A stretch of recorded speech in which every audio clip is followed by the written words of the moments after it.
स्वागत आहे तुम्हा सगळ्यांचा आपल्या आर पी मराठी स्टोरीज या चॅनलवर। चला सुरुवात करूया आजच्या आपल्या कथेला। या मुलीची किंमत किती आहे? अथर्वने मृणालिनीकडे बोट दाखवत चंद्रिकाबाईंना विचारलं। मृणालिनी भीतीने थरथरत रडत होती। ती चंद्रिकाबाई समोर हात जोडून विनवणी करत होती। मी तुमची सगळी कामं करेन, पण कृपा करून माझ्या अब्रूचा सौदा करू नका। चंद्रिकाबाईने तिच्या विनवणीकडे दुर्लक्ष केलं आणि निर्लज्जपणे म्हणाली, साहेब, मुलगी लाखात एक आहे, अगदी कोरी आहे। अथर्वने चंद्रिकाबाई समोर पैशांची गड्डी फेकली आणि मृणालिनीचा हात पकडला। मृणालिनी भीतीने जोरात किंचाळू लागली, पण अथर्वच्या मनात तिच्याबद्दल वासना नव्हती, तर एक वेगळीच भावना होती। मृणालिनी त्याचा दिवंगत जिवलग मित्र अर्जुनची धाकटी बहीण होती। अर्जुनच्या वडिलोपार्जित संपत्तीवर डोळा ठेवून त्याचा सख्खा काका रणजितराव लोभाने आंधळा झाला होता। त्याने संपत्ती बळकावण्यासाठी अर्जुनचा जीव घेतला आणि त्यानंतर मृणालिनीलाही रात्रीच्या अंधारात या बदनाम कोठ्यावर आणून चंद्रिकाबाईच्या हवाली केलं होतं। मृत्यूपूर्वी अर्जुनची एकच इच्छा होती, आपल्या बहिणीचं लग्न अथर्वसोबत व्हावं। पण अर्जुनच्या अचानक मृत्यूमुळे मृणालिनीचं संपूर्ण आयुष्य उद्ध्वस्त झालं होतं। माझा जीव गेला तरी चालेल, पण माझी इज्जत मी विकू देणार नाही, मृणालिनी रडत म्हणाली आणि स्वतःला अथर्वपासून दूर करण्याचा प्रयत्न करू लागली।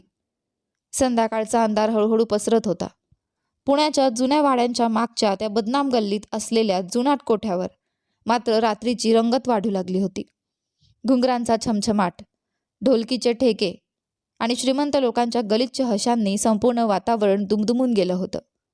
त्या पापी वातावरणाच्या मध्यभागी मृणालिनी मात्र एखाद्या जिवंत प्रेतासारखी बसली होती। काही वेळापूर्वी जिच्या अंगावर नववधूच्या लाल साडी असायला हवी होती, त्याच साडीचा पदर आता तिच्यासाठी जणू कफन बनला होता। तिच्या डोळ्यांतून वाहणारे अश्रू तिच्या गालांवरचं कुंकू धुवून नेत होते। भीतीने तिचं निष्पाप शरीर थरथरत होतं। तिचे नाजूक हात सतत आपल्या पदराला घट्ट पकडून होते। काही दिवसांपूर्वीपर्यंत ती आपला भाऊ अर्जुनच्या मायेत सावलीत एखाद्या राजकुमारीसारखी राहत होती, पण अर्जुनच्या अचानक मृत्यूनंतर तिच्याच सख्ख्या काका रणजितरावने संपत्तीच्या लोभापायी तिचं आयुष्य नरक बनवलं होतं। त्याने केवळ अर्जुनचा जीव घेतला नव्हता, तर रात्रीच्या अंधारात मृणालिनीलाही काही पैशांसाठी या बदनाम कोठ्याच्या मालकीन चंद्रिकाबाईच्या स्वाधीन केलं होतं। आता त्या गजबजलेल्या महफिलीच्या मध्यभागी एका उंच आसनावर चंद्रिकाबाई ऐटीत बसली होती। तिच्या नजरा मात्र सतत मृणालिनीकडे वळत होत्या। मृणालिनी ओठ चावत खाली मान घालून बसली होती। तिच्या डोळ्यात भीती स्पष्ट दिसत होती। अचानक त्या मेजवानीच्या सभागृहाचा जड लाकडी दरवाजा जोरात उघडला। क्षणार्धात संपूर्ण सभागृहातील गोंगाट थांबला। एक उंच, रुबाबदार आणि देखण्या पुरुष आत आला। त्याच्या चेहऱ्यावर कमालीची कठोरता होती, तर डोळ्यात संतापाच्या ज्वाला भडकत होत्या। त्याचे प्रत्येक पाऊल इतक्या दराऱ्याने पुढे पडत होते की आजूबाजूला बसलेले श्रीमंत सरदार आणि जमीनदारही नकळत मागे सरकले। तो होता अथर्व। अथर्वची नजर जशी मृणालिनीवर पडली, तसंच त्याच्या चेहऱ्यावरचा कठोरपणा आणखी वाढला आणि त्याच्या डोळ्यात रक्त उतरले। त्याने आधी संपूर्ण सभागृहावर नजर फिरवली आणि मग त्याचा भारदस्त आवाज त्या शांततेला चिरत घुमला, या मुलीची किंमत किती आहे? मला सांग, अथर्वने मृणालिनीकडे बोट दाखवत विचारले।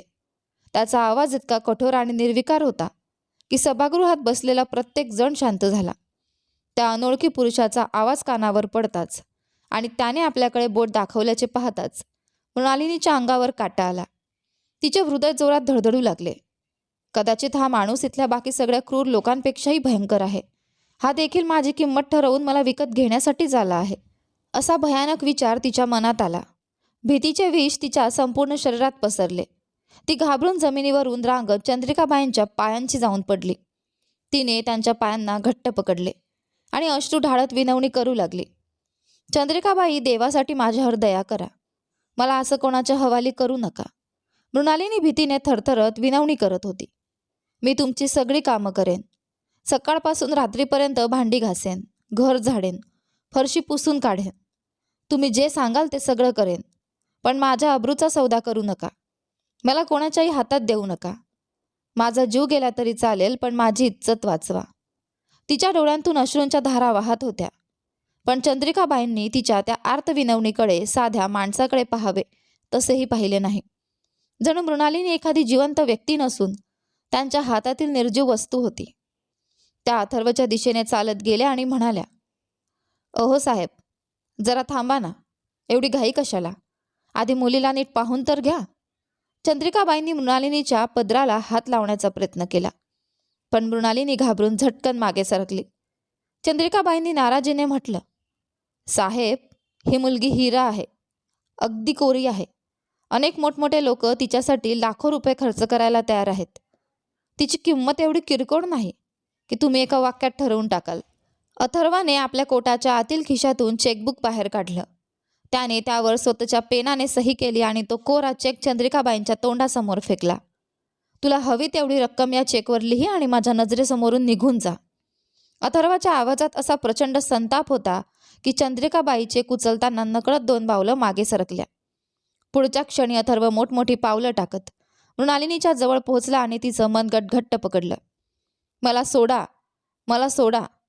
मृणालिनी भीतीने मोठ्याने ओरडू लागली. तिने पूर्ण ताकद लावून आपला हात त्याच्या तावडीतून सोडवण्याचा प्रयत्न केला, पण अथर्वची पकड इतकी मजबूत होती की तिचं काहीच चालत नव्हतं. मृणालिनीचं नाजूक हृदय भीतीने अक्षरशः थांबेल असं झालं होतं. आता तिला खात्री पटली होती की या निर्दयी माणसाने तिला विकत घेतलं आहे आणि आता तिच्या यातनांचा खरा प्रवास सुरू होणार आहे. अथर्व तिला जबरदस्तीने घेऊन जाणार आहे हे लक्षात येताच तिच्यात दडलेलं धैर्य आणि स्वाभिमान भीतीवर मात करू लागला. तिची नजर जवळच असलेल्या लाकडी टेबलावर पडलेल्या काचेच्या ग्लासावर गेली. क्षणाचाही विलंब न करता तिने दुसऱ्या हाताने तो ग्लास उचलला आणि टेबलाच्या कडेला जोरात आपटला. धाडकन ग्लास फुटला आणि काचेचे धारदार तुकडे जमिनीवर विखुरले. मृणालिनीने क्षणार्धात त्यातील एक धारदार तुकडा उचलला आणि तो आपल्या पोटाजवळ धरला. तिच्या डोळ्यात अश्रू होते, चेहऱ्यावर भीती होती, पण तिच्या आवाजात आता कमालीचा निर्धार होता.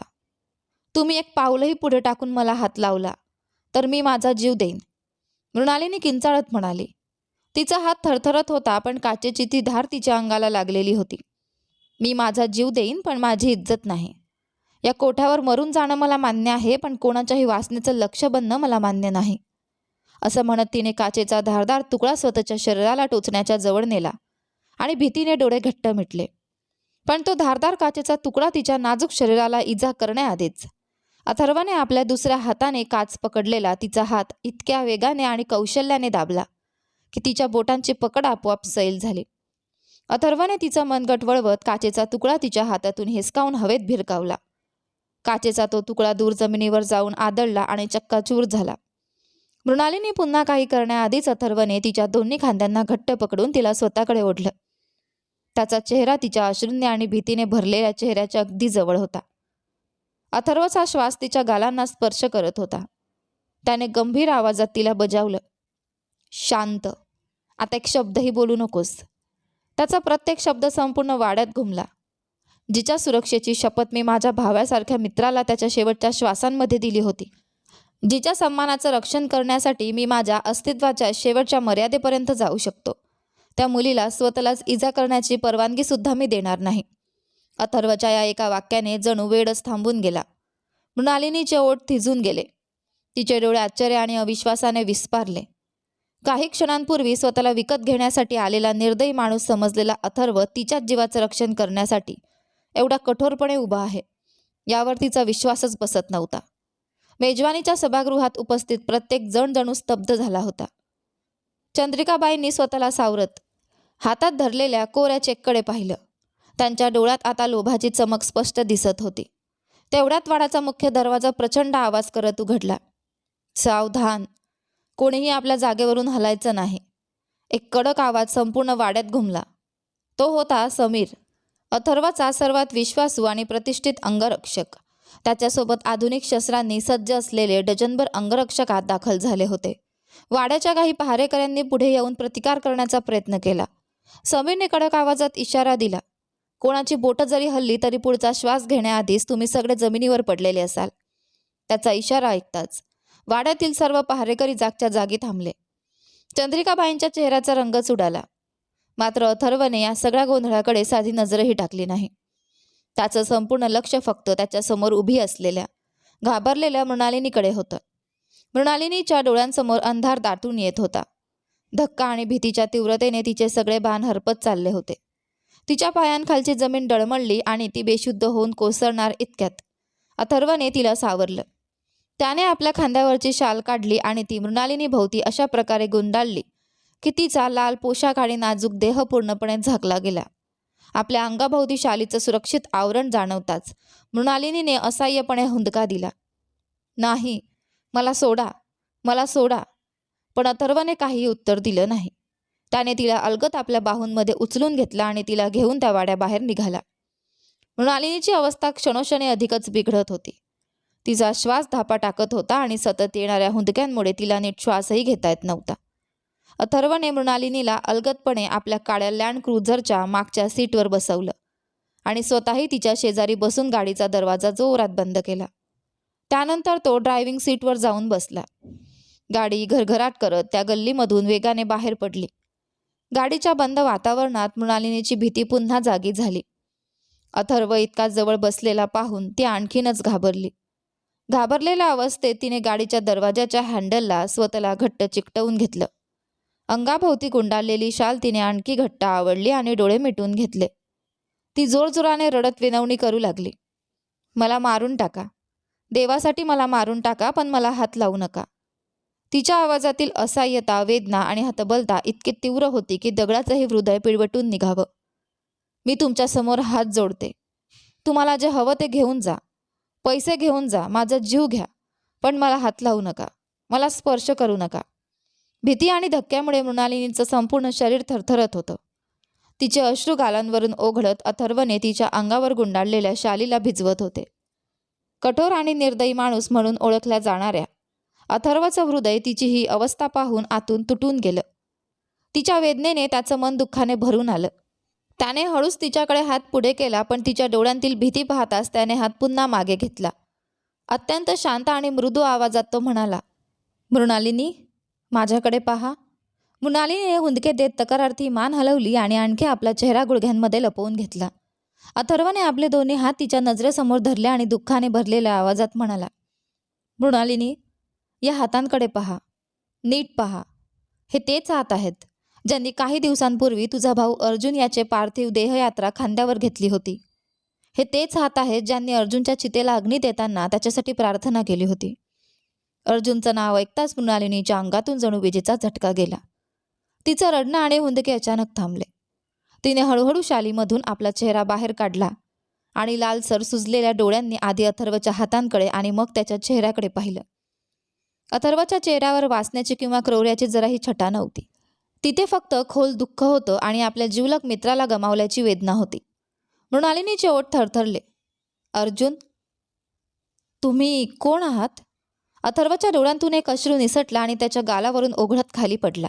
त्याने शांत पण ठाम आवाजात उत्तर दिलं, मृणालिनी, मी तुझ्या सन्मानाचा खरेदीदार नाही.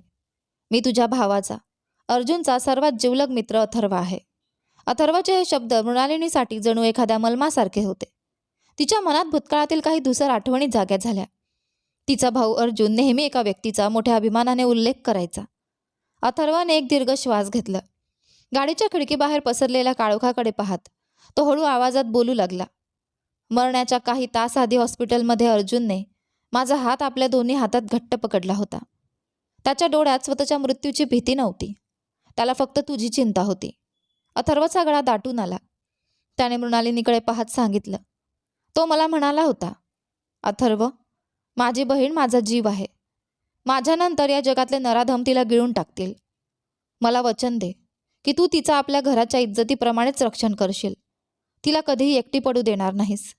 तिला आपल्या नावाची आणि घराची सुरक्षितता देशील. तिला स्वतःचा मान देशील. मी त्याच्या हातावर हात ठेवून त्याला वचन दिलं होतं मृणालिनी. अथर्वचा आवाज दुःख आणि संतापाने भरून आला. पण मला काय माहिती होतं की तुझे काका चौधरी रणजितराव इतक्या नीच पातळीवर जातील.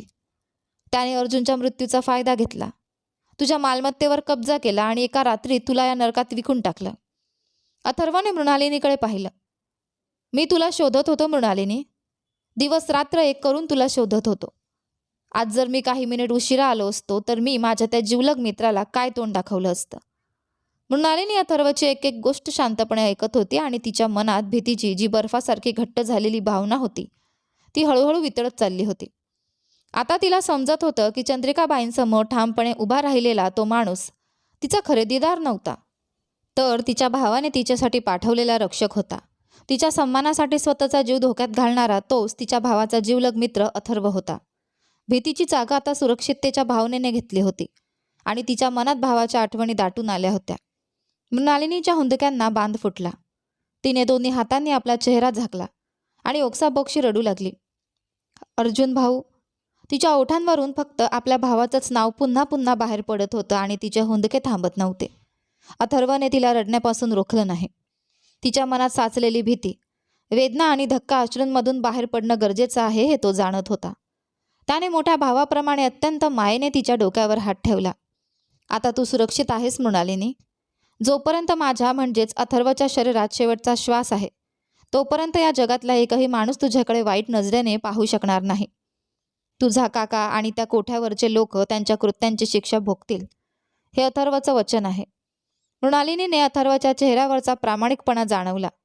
सततचा ताण, भीती, रडणं आणि मानसिक धक्क्यामुळे तिचं नाजूक शरीर आता आणखी तग धरू शकत नव्हतं. तिचे अश्रू थांबले. तिच्या पापण्या जड होऊ लागल्या आणि शरीरातील सगळी शक्ती हळूहळू संपून गेली. भाऊ. मृणालिनीच्या ओठांवरून शेवटचा शब्द बाहेर पडला आणि तिचं डोकं अथर्वच्या खांद्यावर झुकलं. ती बेशुद्ध झाली होती. अथर्वने तिला अलगद सावरलं. तिच्या अंगावरची शाल नीट केली आणि गाडीच्या खिडकीबाहेर पाहिलं. गाडी आता शहरातील त्या बदनाम गल्लींपासून खूप दूर निघून त्याच्या स्वतःच्या भव्य वाड्याकडे जात होती.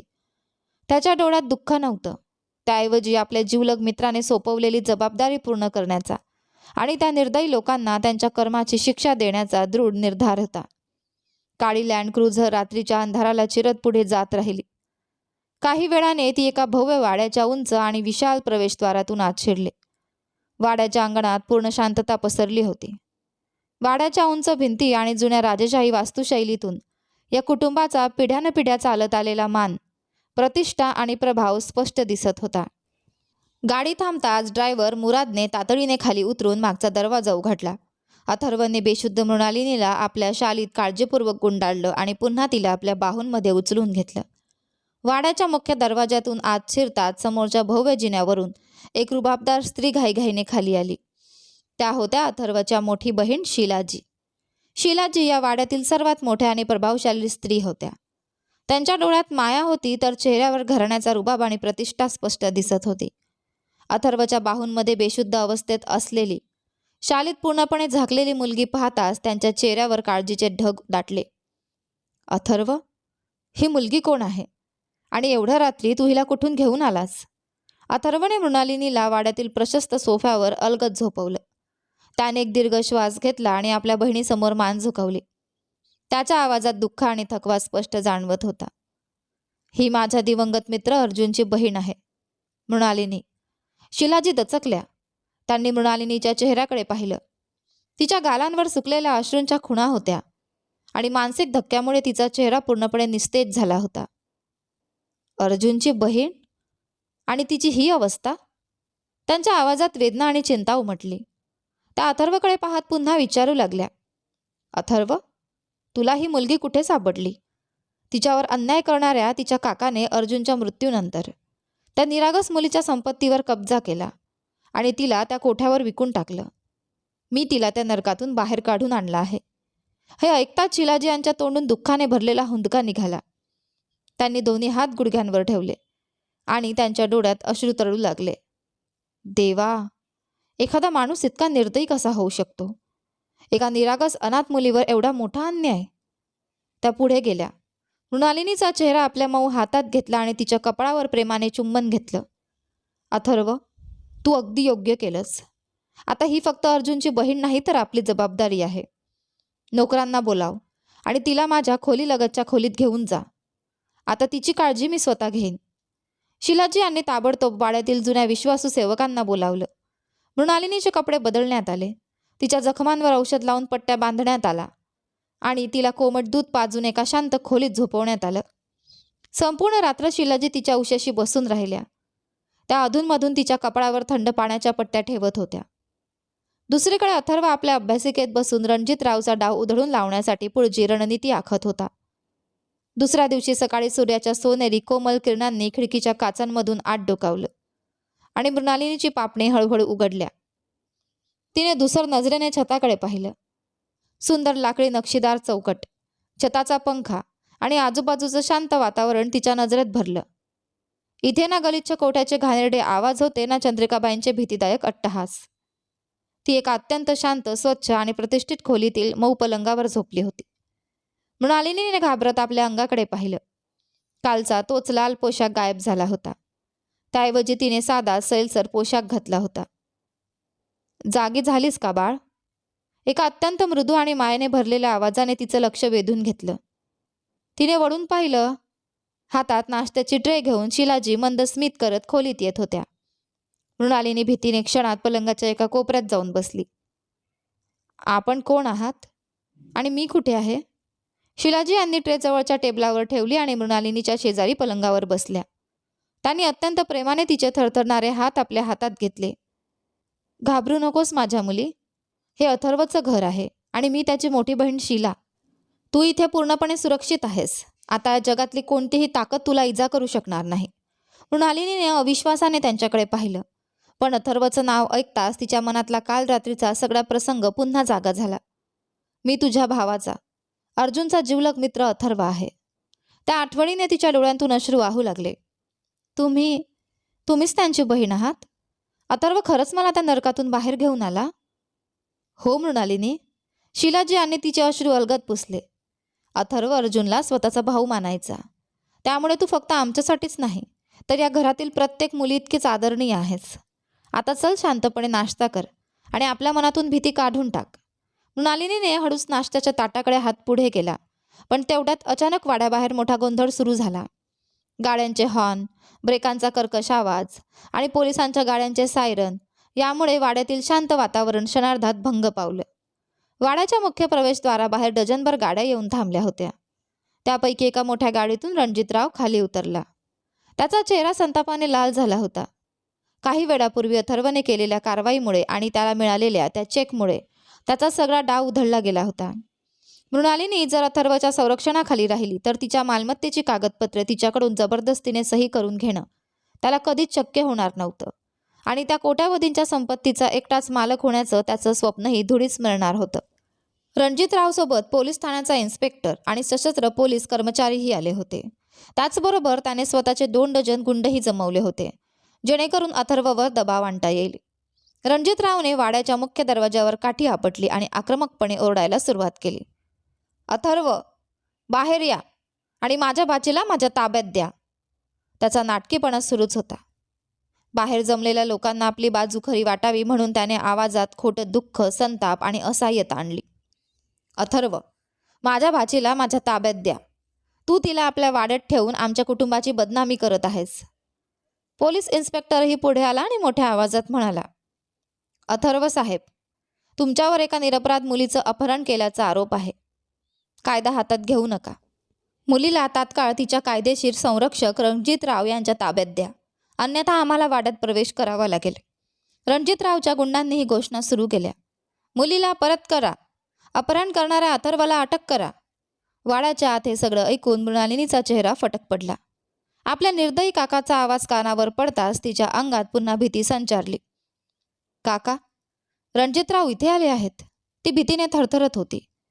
ते मला कसं घेऊन जातील? ताई, ते मला मारून टाकतील. शीला यांनी तिला जवळ घेतलं. तू कुठेही जाणार नाहीस. त्यांनी शांतपणे कागदपत्र बाहेर काढलं. तू इथेच थांब. बाहेर काय चाललं आहे ते मी पाहते. तेवढ्यात वाड्याचा भव्य दरवाजा हळूहळू उघडला. दार उघडताच बाहेर उभे असलेले गुंड आणि पोलीस कर्मचारी क्षणभर शांत झाले.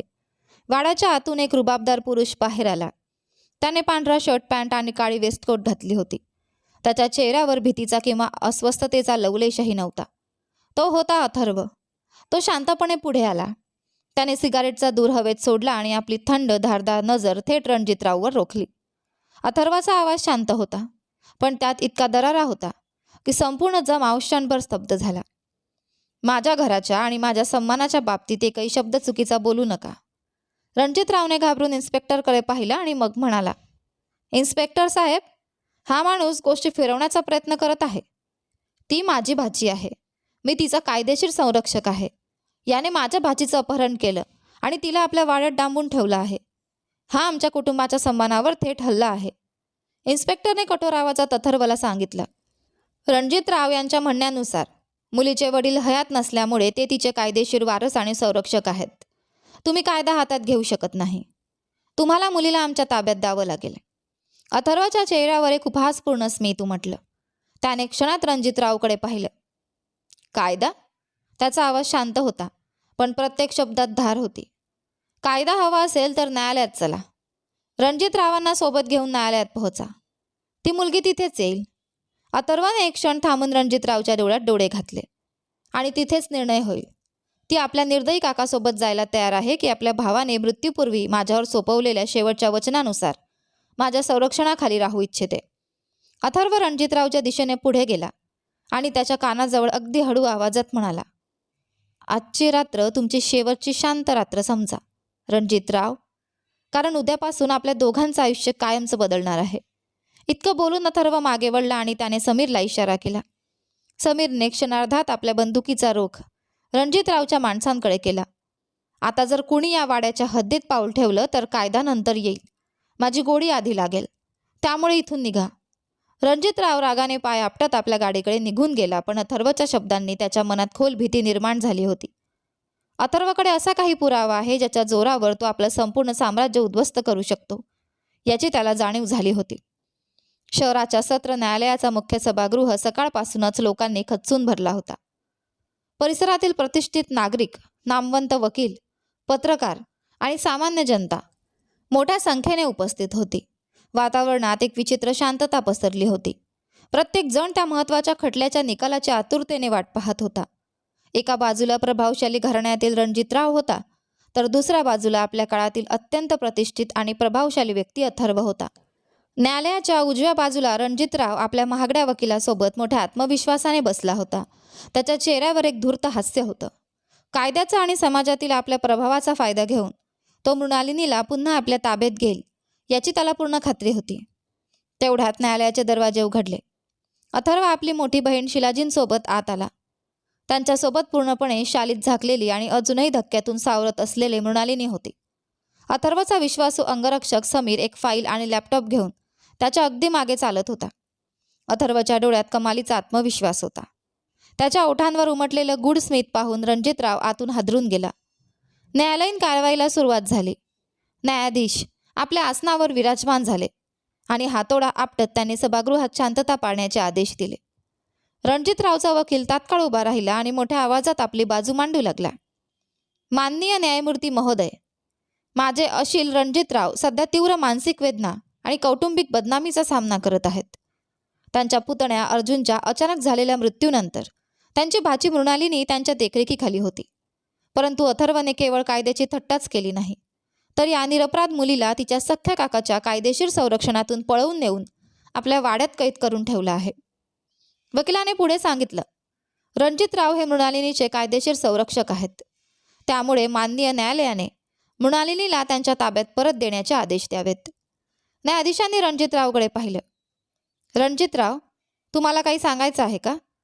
रणजितराव ताबडतोब साक्षीदारांच्या कठड्यात जाऊन उभा राहिला.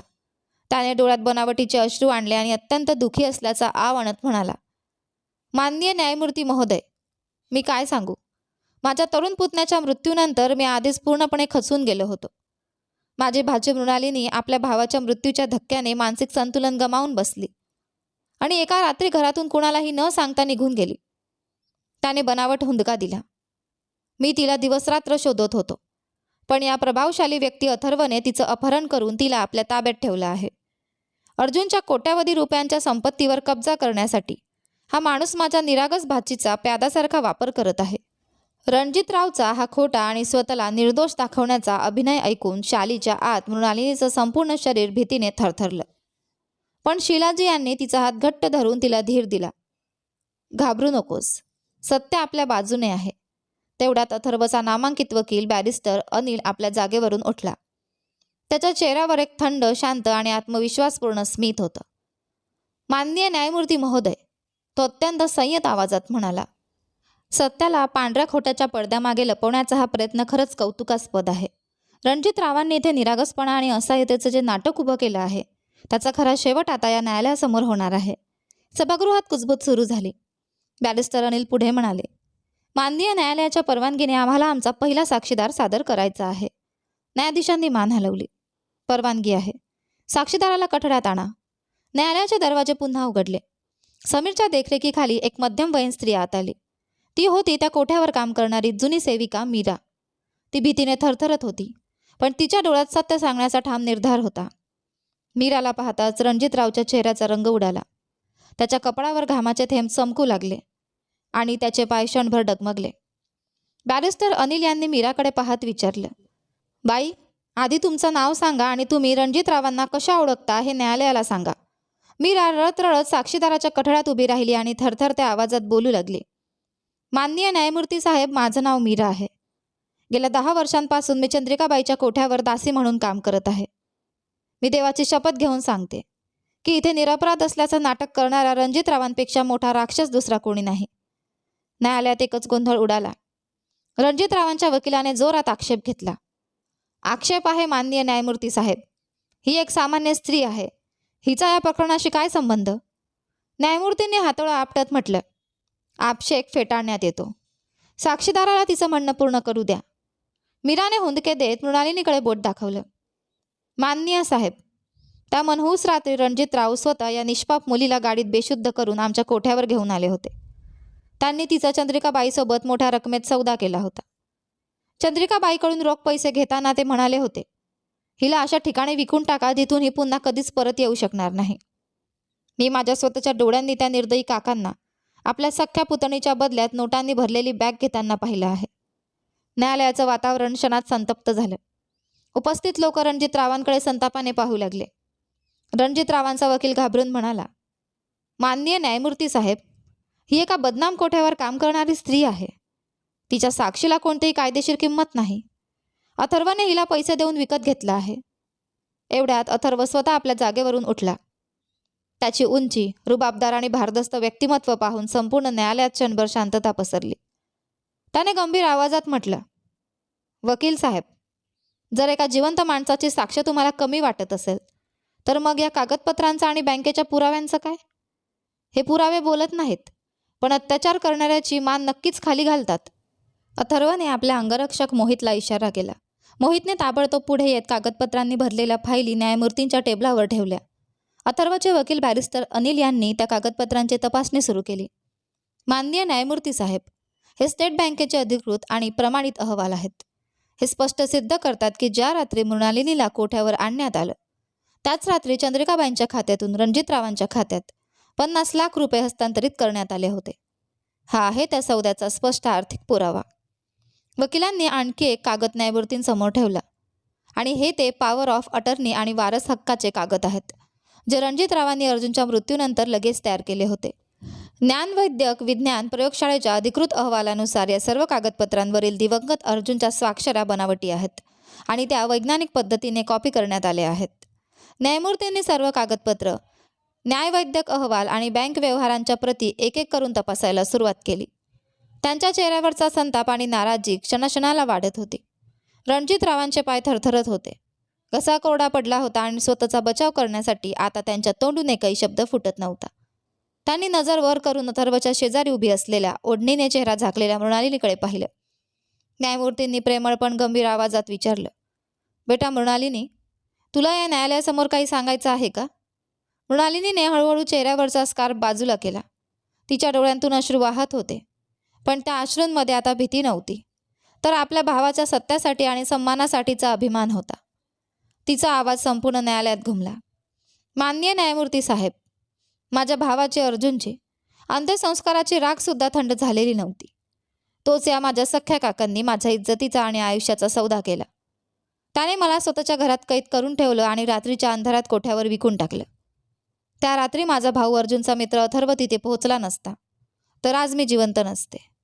न्यायालयाच्या सभागृहात पूर्ण शांतता पसरली. न्यायमूर्तींनी आपला पेन हातात घेतला आणि काही क्षण शांतपणे आपला निर्णय लिहायला सुरुवात केली. सभागृहात उपस्थित प्रत्येकाचा श्वास जणू रोखला गेला होता. काही वेळाने न्यायमूर्तींनी हातोडा आपटला आणि ऐतिहासिक निर्णय सुनावण्यास सुरुवात केली. या न्यायालयासमोर सादर करण्यात आलेल्या सर्व चल अचल संपत्तीवर आणि वारस हक्कावर कायदेशीर वारस म्हणून त्यांची बहीण मृणालिनी हिचा पूर्ण हक्क असल्याचं घोषित करण्यात आलं. निर्णय ऐकताच संपूर्ण सभागृहात न्यायाचा विजय असो अशा घोषणा घुमू लागल्या. पोलीस अधिकारी ताबडतोब पुढे आले आणि त्यांनी रणजितरावांच्या हातात बेड्या ठोकल्या. रणजितराव घाबरून ओरडू लागले. मला माफ कर मृणालिनी. अथर्व, मला माफ कर. मी तुझा काका आहे. पण पोलिसांनी त्यांचं काहीही न ऐकता त्यांना ओढत न्यायालयाबाहेर नेलं. मृणालिनीने दोन्ही हात जोडून आकाशाकडे पाहिलं. तिच्या डोळ्यांतून अश्रू वाहत होते आणि तिच्या मनात मात्र अनेक वर्षांनी एक वेगळंच समाधान उतरलं होतं. तिने नजर वर केली तेव्हा समोर अथर्व शांत आणि सन्मानाने उभा राहून तिच्याकडे पाहत होता. त्याच्या चेहऱ्यावर एक हलकंसं आश्वासक हास्य होतं. ते पाहून मृणालिनीच्या मनाला एक अनोखी शांतता मिळाली. तिला असं वाटलं जणू आज आकाशातून तिचा दिवंगत भाऊ अर्जुन तिच्याकडे पाहून हसत आहे आणि त्याच्या बहिणीला न्याय मिळाल्याचं पाहून समाधानी आहे. मृणालिनी आपल्या वडिलोपार्जित हवेलीतील त्या खोलीत परत आली, जिथे ती कधी काळी आपल्या भावासोबत अर्जुनसोबत हसत खेळत आनंदाने आयुष्य जगत होती. मात्र आता तीच भव्य हवेली तिला एखाद्या शांत स्मशानभूमीसारखी वाटत होती. भिंतीवर लावलेले अर्जुनचे फोटो तिला प्रत्येक क्षणी त्याच्या अनुपस्थितीची जाणीव करून देत होते. कोठ्यावर घालवलेल्या त्या भयानक रात्रीने तिच्या मनावर इतका खोल ओरखडा उमटवला होता की ती भर उन्हात उभी राहिली तरी तिच्या मनाभोवती भीती आणि त्या काळोख्या आठवणींचे सावट पसरत असे. ती अनेकदा गुडघे छातीशी घेऊन खिडकीजवळ बसायचे आणि समोरच्या ओसाड बागेकडे एकटक पाहत राहायचे. तिच्या डोळ्यांतील चमक पूर्णपणे नाहीशी झाली होती आणि तिच्या सुंदर चेहऱ्यावरही एक प्रकारचा फिकटपणा उतरला होता. स्वतःच्याच घरात ती स्वतःला अत्यंत एकटी, असहाय्य आणि आतून पूर्णपणे तुटलेली अनुभवत होती. अर्जुनला दिलेल्या वचनाप्रमाणे अथर्वने मृणालिनीची पूर्ण काळजी घेतली होती. त्याने हवेलीच्या बाहेर मोहित आणि आपल्या विश्वासू अंगरक्षकांचा कडक पहारा ठेवला होता. तसेच हवेलीत मृणालिनीच्या सेवेसाठी जुन्या आणि विश्वासू नोकरांची व्यवस्था केली होती, जे तिच्या खाण्यापिण्यापासून ते विश्रांतीपर्यंत प्रत्येक गोष्टीची काळजी घेत होते. पण या सगळ्यानंतरही अथर्वने कधीही मृणालिनीवर आपला अधिकार गाजवण्याचा प्रयत्न केला नव्हता. अथर्वने कधीही मृणालिनीवर आपल्या हक्काचा भार टाकला नाही. तो एक समजूतदार आणि सन्माननीय पुरुष होता. मृणालिनी सध्या किती मोठ्या मानसिक आणि भावनिक धक्क्यातून जात आहे याची त्याला पूर्ण जाणीव होती. अशा परिस्थितीत जर त्याने अर्जुनला दिलेल्या वचनाचा आधार घेऊन तिच्यासमोर लग्नाचा विषय काढला असता तर तिच्या स्वाभिमानावर आणि आधीच जखमी झालेल्या मनावर आणखी एक ओझं पडलं असतं. अथर्वची इच्छा होती की मृणालिनीने आधी आपल्या भूतकाळातील भीतीतून स्वतःला बाहेर काढावं, स्वतःच्या पायावर उभं राहावं आणि त्यानंतर आपल्या स्वतंत्र इच्छेने स्वतःच्या आयुष्याचा निर्णय घ्यावा. एके दिवशी अथर्वची बहीण शिलाजी हवेलीत मृणालिनीला भेटायला आल्या. त्या स्वतःच्या हाताने बनवलेलं घरचं जेवण आणि फळं घेऊन आल्या होत्या. त्यांनी पाहिलं की मृणालिनी समोर ठेवलेल्या चहाच्या कपाकडेही नजर न लावता दूर कुठेतरी शून्यात पाहत बसली होती. शिलाजींनी मायेने तिच्या खांद्यावर हात ठेवला आणि तिच्या शेजारी बसत म्हणाल्या, मृणालिनी, बाळा, एवढी उदास का आहेस? आता तर सगळं ठीक झालं आहे. ज्यांनी तुझ्यावर अत्याचार केले त्यांना त्यांच्या पापांची शिक्षा मिळाली आहे. तू पुन्हा आपल्या घरात आहेस, मग अजूनही हे अश्रू का? मृणालिनीने तडफडत त्यांच्याकडे पाहिलं. तिचा गळा दाटून आला. ती हुंदका देत म्हणाली, ताई, सगळं कसं ठीक होऊ शकतं?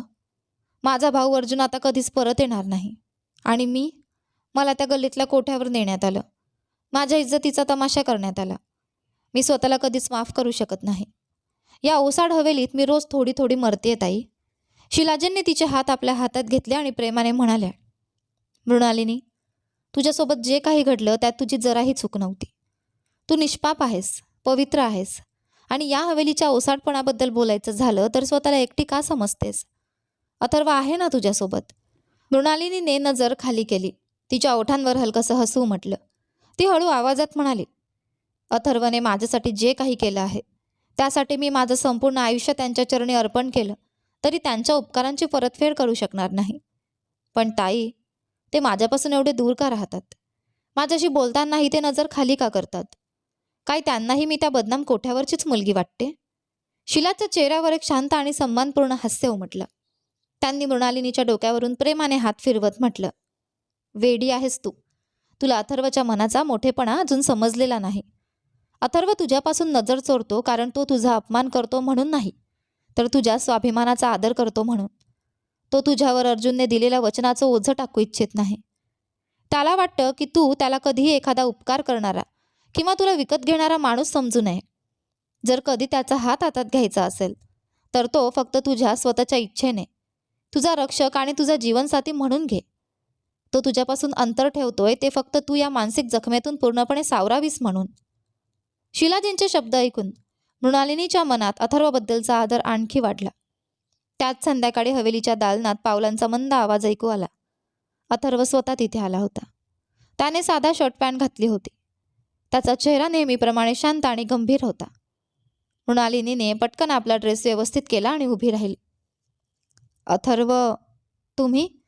अथर्व काही पावलं दूर थांबला आणि त्याने नजर खाली केली. त्याने खिशातून एक पिवळसर लिफाफा काढला आणि जवळच्या टेबलावर ठेवला. तो शांत आवाजात म्हणाला, मृणालिनी, यात तुझ्या संपूर्ण संपत्तीची अंतिम नोंदणीची कागदपत्र, बँक खात्यांची माहिती आणि घराच्या मूळ चाव्या आहेत. न्यायालयीन प्रक्रिया आता पूर्ण झाली आहे. या संपूर्ण वारशाची तू एकटी आणि कायदेशीर मालक आहेस. मी मोहितला सूचना दिल्या आहेत. तो आणि त्याचे सुरक्षा रक्षक हवेली बाहेर कायम तुझ्या सुरक्षेसाठी उपस्थित असतील, पण ते तुझ्या स्वातंत्र्यात कधीही हस्तक्षेप करणार नाहीत. अथर्वाने क्षणभर नजर वर करून मृणालिनीकडे पाहिलं आणि अत्यंत संयमाने म्हणाला, तुला आयुष्यात कधीही कोणत्याही गोष्टीची गरज भासली किंवा एखादी अडचण आली तर शीलाताईच्या माध्यमातून मला कळव. तू आता पूर्णपणे स्वतंत्र आहेस. तुझ्यावर माझा कोणताही अधिकार नाही आणि माझं कोणतंही ओझं नाही. तुला तुझ्या आयुष्याबद्दल जो निर्णय घ्यायचा असेल तो तू स्वतः घेऊ शकतेस. अथर्व एवढं बोलून मागे वळणार इतक्यात मृणालिनीच्या तोंडून नकळत शब्द बाहेर पडले, पण अर्जुनला दिलेलं तुमचं वचन, त्याला काहीच अर्थ नाही का अथर्व? अथर्वची पावलं तिथेच थांबली. त्याने मागे वळून मृणालिनीकडे पाहिलं. त्याच्या डोळ्यात वेदना स्पष्ट दिसत होत्या. तो गंभीर आवाजात म्हणाला, अर्जुनला दिलेलं माझं वचन तुझ्या सुरक्षेचं, तुझ्या सन्मानाचं आणि तुझ्या आनंदाचं होतं. मृणालिनी, माझ्या शेवटच्या श्वासापर्यंत मी तुझं रक्षण करेन, पण त्या वचनाच्या नावाखाली तुला माझ्याशी बांधून तुझं स्वातंत्र्य हिरावून घ्यायचं मला नाही. आधी तुला पुन्हा जगायला शिकायचं आहे. मनाविरुद्ध आणि परिस्थितीच्या दबावाखाली घेतलेला कोणताही निर्णय आयुष्यभर टिकत नाही. एवढं बोलून अथर्व हवेलीच्या दरवाजातून बाहेर निघून गेला, पण त्याचे शब्द मृणालिनीच्या मनावर खोलवर कोरले गेले. रात्रीचा शेवटचा प्रहर होता. चांदण्यांच्या शुभ्र प्रकाशात हवेलीचं अंगण न्हाऊन निघालं होतं. मृणालिनी आपल्या खोलीत अस्वस्थपणे फेरफटका मारत होती. अथर्वचे शब्द, शिलाजींचं बोलणं आणि आपला भाऊ अर्जुनच्या आठवणी तिच्या मनात वादळ उठवत होत्या.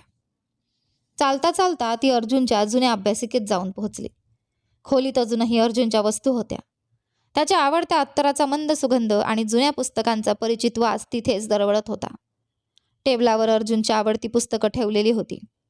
मृणालिनीने थरथरत्या हातांनी टेबलचा ड्रॉवर उघडला. अगदी तळाच्या कप्प्यात तिला एक काळ्या कव्हरची वही दिसली. ती अर्जुनची वैयक्तिक डायरी होती, ज्यात तो आपल्या मनातील प्रत्येक गोष्ट लिहून ठेवायचा. मृणालिनीने ती डायरी प्रेमाने आपल्या छातीशी घट्ट धरली आणि पलंगावर बसून तिची पानं उलटायला सुरुवात केली. सुरुवातीच्या पानांवर त्यांच्या बालपणीच्या आठवणी, अर्जुनचं मृणालिनीवरील प्रेम आणि तिच्या शिक्षणाबद्दलची त्याची स्वप्न लिहिलेली होती. पण जसजशी पानं पुढे सरकत गेली तसतसा अर्जुनच्या आजारपणाचा आणि त्यानंतरच्या परिस्थितीचा उल्लेख येऊ लागला. मृणालिनीच्या डोळ्यांतून अश्रू सतत वाहत होते. शेवटी तिने डायरीचं अगदी शेवटचं पान उघडलं. हे ते पान होतं जे अर्जुनने रुग्णालयात दाखल होण्याच्या काही तास आधी थरथरत्या हातांनी लिहिलं होतं. अर्जुनच्या डायरीतील ती शेवटची नोंद होती, ज्यात लिहिलं होतं, आज माझी तब्येत खूपच खराब आहे. माझ्याकडे आता फारसा वेळ उरलेला नाही असं मला जाणवतंय. मला माझ्या मृत्यूची भीती नाही, पण माझी निष्पाप बहीण मृणालिनी माझ्या डोळ्यांसमोर येते आणि तिची काळजी मला सतावत राहते. हे जग खूप निर्दयी आहे. रणजितरावांच्या मनातील हव्यास आणि लालच मी जवळून पाहिला आहे, पण आज देवाने माझ्या मनाला एक वेगळीच शांतता दिली आहे. अथर्व माझ्याकडे आला होता. त्याने माझा हात हातात घेतला आणि मला विश्वास दिला की मला काही झालं तर माझ्या बहिणीचा हात मी माझ्या सर्वात विश्वासू मित्र अथर्वच्या हातात देऊ इच्छितो, कारण या जगात फक्त तोच असा माणूस आहे जो मृणालिनीच्या सन्मानाचं रक्षण स्वतःच्या जीवापेक्षाही अधिक करू शकतो. अथर्व फक्त माझा मित्र नाही, तर माझ्या आत्म्याचा एक भाग आहे. तो मृणालिनीला तिच्या योग्यतेचा सन्मान आणि स्थान देईल. हे शब्द वाचताच मृणालिनीच्या हातातून डायरी निसटून तिच्या मांडीवर पडली आणि तिच्या ओठांतून एक वेदनादायक हुंदका बाहेर पडला. तिच्या डोळ्यांसमोर भूतकाळातील सगळे प्रसंग एखाद्या चित्रपटासारखे फिरू लागले. त्या कोठ्याचा तो अंधारा परिसर, जिथे अथर्वने क्षणाचाही विचार न करता तिच्यासाठी पैशांचा चेक फेकला होता. तिच्या हातातील काचेचा ग्लास हिसकावून घेऊन दूर फेकताना दिसलेला अथर्वचा संतप्त चेहरा, त्याचे ते कडक शब्द, तुझ्या सुरक्षेची जबाबदारीचे वचन मी माझ्या भावासारख्या मित्राला दिले आहे आणि तुला स्वतःवरही अन्याय करू देणार नाही. आणि मग गाडीत अथर्वने तिला दिलेला आधार, त्याच्या डोळ्यांतील वेदना आणि त्याच्या शालीची ऊब. मृणालिनीला पहिल्यांदाच त्या सगळ्या घटनांचा खरा अर्थ समजला. तिच्या मनात आणि अथर्वमध्ये उभ्या असलेल्या सगळ्या भिंती एका क्षणात कोसळल्या. तिला जाणवलं की तिचा सन्मान, तिची संपत्ती आणि तिचा स्वाभिमान वाचवण्यासाठी अथर्वने किती काही सहन केलं होतं. तिच्यासाठी त्याने कोठ्याच्या बदनाम गल्लीमध्ये पाऊल ठेवलं, शहरातील श्रीमंत आणि प्रभावशाली लोकांचे शत्रुत्व पत्करलं, स्वतःचं नाव आणि प्रतिष्ठा पणाला लावली. पण त्या बदल्यात त्याने मृणालिनीकडून कधीही एका शब्दाची कृतज्ञता मागितली नव्हती. तो शांतपणे एका रक्षकाप्रमाणे तिच्यापासून थोडा दूर उभा राहिला, जेणेकरून तिला कधीही असं वाटू नये की ती त्याच्या उपकारांच्या ओझ्याखाली दबली आहे. अथर्व, मृणालिनीने रडत डायरी आपल्या चेहऱ्याशी घट्ट धरली. तिच्या मनातील भीती, शंका आणि असुरक्षिततेचे सगळे पडदे एकामागून एक दूर झाले. तिला समजलं की अर्जुनच्या आत्म्याला खऱ्या अर्थाने शांती तेव्हाच मिळेल जेव्हा ती त्याने विश्वासाने सोपवलेल्या या नात्याचा स्वीकार करेल. अथर्वबद्दल तिच्या मनात असलेला आदर आता एक खोल, पवित्र आणि अतूट प्रेमात बदलला होता. मृणालिनीने आपल्या डोळ्यांतील अश्रू पुसले. तिच्या चेहऱ्यावर एक नवा निर्धार आणि हलकसं हास्य उमटलं. तिने खिडकीतून चमकणाऱ्या चंद्राकडे पाहिलं आणि मनातच म्हणाली, दादा, तुमची निवड अगदी योग्य होती. तुमचा अथर्व खरंच या जगातील सर्वात सन्माननीय आणि विश्वासू रक्षक आहे. त्या दिवशी हवेली अतिशय साधेपणाने पण सुंदर रीतीने सजवण्यात आली होती. हवेलीच्या वरच्या खोलीत मृणालिनी आरशासमोर बसली होती. तिने लाल आणि सोनेरी रंगाची सुंदर पारंपरिक वधूची साडी नेसली होती. आज तिच्या चेहऱ्यावर एक वेगळीच प्रसन्नता आणि समाधान होतं. तिच्या डोळ्यात आता भीती नव्हती, भूतकाळाची दहशत नव्हती. त्याऐवजी आपला रक्षक आणि होणाऱ्या पतीबद्दलचा खरा आदर, अमर्याद विश्वास आणि हळुवार प्रेमाची चमक होती. शिलाजींनी पुढे येऊन मृणालिनीच्या डोक्यावर हात ठेवला. तिचा चेहरा पाहून त्यांच्या डोळ्यात आनंदाश्रू आले. देवा, माझ्या या मुलीला कुणाची नजर लागू नये. आज जर अर्जुन जिवंत असता ना, तर आपल्या बहिणीला या रूपात पाहून त्याचं मन आनंदाने भरून आलं असतं, असं म्हणत त्यांनी तिच्या कपडावर प्रेमाने चुंबन घेतलं. मृणालिनीने हातात घट्ट धरलेली अर्जुनची डायरी पुन्हा एकदा आपल्या छातीशी लावली. आरशात स्वतःचं प्रतिबिंब पाहत ती हळू आवाजात म्हणाली, ताई, मला वाटतं दादा आजही आपल्यासोबत आहेत. ते पाहत आहेत की त्यांची बहीण अशा माणसाच्या सोबत आयुष्याची नवी सुरुवात करत आहे, ज्याने स्वतःचा जीव आणि प्रतिष्ठा पणाला लावून त्यांच्या विश्वासाची आणि त्यांच्या बहिणीची रक्षा केली. हिरव्यागार झाडांच्या सावलीत अंगणात एक साधा पण अत्यंत देखणा विवाह सोहळा आयोजित करण्यात आला होता. काही मान्यवर ज्येष्ठ मंडळी, हवेलीतील जुने विश्वासू नोकर आणि अथर्वचा अंगरक्षक मोहित समीर तिथे उपस्थित होते. आजच्या आनंदामुळे मोहितच्या चेहऱ्यावरचा उत्साह लपून राहत नव्हता. अथर्व पांढरा कुर्ता आणि काळी नेहरू जॅकेट परिधान करून आपल्या नेहमीच्या रुबाबदार व्यक्तिमत्वात उभा होता. मात्र आज त्याच्या चेहऱ्यावरची कठोरता नाहीशी झाली होती आणि तिच्या जागी एक शांत, समाधान देणारं हास्य होतं. त्याच्या डोळ्यात अर्जुनला दिलेलं शेवटचं वचन पूर्ण करण्याचा निर्धार आणि मृणालिनीचं आयुष्यभर रक्षण करण्याची शपथ स्पष्ट दिसत होती. शिलाजींनी मृणालिनीला प्रेमाने आणून अथर्वच्या शेजारी बसवलं. त्यांच्या दोघांच्या जवळ फुलांची सुंदर सजावट करण्यात आली होती. भटजींनी आपली पोथी उघडली आणि मंगलाष्टकांचा गजर सुरू झाला. मंत्रोच्चारांनी संपूर्ण वातावरण मंगलमय आणि पवित्र झालं. विधी पूर्ण झाल्यानंतर भटजींनी मृणालीकडे पाहत प्रेमाने सांगितलं, तुम्ही दोघं आता पती पत्नी आहात. त्याने तिच्या गळ्यात मंगळसूत्र बांधले, फेरे झाले. मोहित, शिलाजी आणि तिथे उपस्थित प्रत्येकाच्या चेहऱ्यावर आनंद होता. मृणालिनीने आपल्या पदराआडून समोर बसलेल्या अथर्वकडे पाहिलं. तोच तो उंच, रुबाबदार आणि सन्माननीय पुरुष, ज्याने चंद्रिकाबाईसमोर तिच्यासाठी पैशांचा चेक फेकला होता, ज्याने तिच्या हातातून काचेचा ग्लास हिसकावून तिचं रक्षण केलं होतं आणि ज्याने न्यायालयात तिच्यावर अन्याय करणाऱ्या रणजितरावांविरुद्ध ठामपणे आवाज उठवला होता. अथर्वकडे पाहताच मृणालिनीच्या ओठांवर एक अत्यंत सुंदर, मनमोहक आणि प्रेमळ हास्य उमटलं. अभिनंदन, विवाह सोहळा संपन्न झाला. भटजींच्या या शब्दांसोबतच संपूर्ण अंगण अभिनंदन अभिनंदनच्या शुभेच्छाने दुमदुमून गेलं. मोहितने उत्साहाने पुढे येत सर्वांना मिठाई वाटायला सुरुवात केली, तर शिलाजींनी मृणालिनीला घट्ट मिठी मारली. त्यांच्या डोळ्यांतून आनंदाश्रू वाहू लागले. विवाह सोहळा संपल्यानंतर सर्व पाहुणे आणि भटजी निघून गेले. आता सकाळच्या सोनेरी सूर्यकिरणांनी झाडांच्या पानांतून अलगद खाली येत संपूर्ण अंगण उजळून टाकलं होतं. अथर्व आपल्या जागेवरून उठला आणि हळूहळू मृणालिनीकडे चालत आला. शिलाजींनी हसत मृणालिनीचा हात अथर्वच्या दिशेने पुढे केला आणि त्या दोघांना एकमेकांशी निवांत बोलता यावं म्हणून थोड्या अंतरावर जाऊन उभ्या राहिल्या. मृणालिनीने नजर खाली झुकवली होती. ती आपल्या लाल साडीवरील सुंदर नक्षीकामाकडे पाहत होती. आनंद, समाधान आणि अथर्वबद्दलच्या आदरामुळे तिचं हृदय जोरजोराने धडधडत होतं. अथर्वने कोणताही संकोच न करता पुढे होत अत्यंत प्रेमाने आणि आदराने तिच्या डोक्यावर हात ठेवला. किंचित वाकत त्याने अतिशय मृदू आणि आपुलकीच्या स्वरात म्हटलं, मृणालिनी, आता घाबरण्याचे आणि रडण्याचे दिवस संपले आहेत. मृणालिनीने दचकून मान वर केली आणि अथर्वच्या चेहऱ्याकडे पाहिलं. अथर्वच्या डोळ्यात तिच्यासाठीचं प्रेम, आदर आणि संरक्षणाची भावना स्पष्ट दिसत होती, ज्याची प्रत्येक स्त्री आपल्या आयुष्यातील जोडीदाराकडून अपेक्षा करते. तिच्या डोळ्यात पाहत अथर्वने प्रत्येक शब्दावर ठामपणे भर देत म्हटलं, आजपासून या जगातली कोणतीही व्यक्ती किंवा कोणतीही भीती तुला स्पर्शही करू शकणार नाही. तू आता फक्त माझी पत्नी नाहीस, तर अथर्वची प्रतिष्ठा, त्याचा स्वाभिमान आणि त्याची सर्वात मोठी जबाबदारी आहेस. माझ्या शरीरात रक्ताचा शेवटचा थेंब असेपर्यंत तुझ्या चेहऱ्यावरच्या हास्यावर दुःखाची सावलीही येऊ देणार नाही. अथर्वच्या या शब्दांनी मृणालिनीच्या मनातील वर्षानुवर्षांच्या जखमांवर जणू प्रेमाची मलमपट्टी झाली. तिच्या डोळ्यात आनंदाश्रू चमकू लागले. तिने कोणताही संकोच न करता एक पाऊल पुढे टाकलं. दोन्ही हात अथर्वच्या खांद्यावर ठेवले आणि आपलं डोकं त्याच्या मजबूत रुंद खांद्यावर अलगट टेकवलं. आपली ही कथा इथे संपली आहे. आशा आहे तुम्हाला आवडली असेल. कशी वाटली कमेंट करून नक्की सांगा. सोबत व्हिडिओला लाईक करा, हाईप करा. चॅनलवर नवीन असाल तर सबस्क्राईब करा आणि हो, नोटिफिकेशन बेल नक्की दाबा, जेणेकरून येणाऱ्या पुढील व्हिडिओची अपडेट तुम्हाला सर्वात आधी मिळेल. धन्यवाद.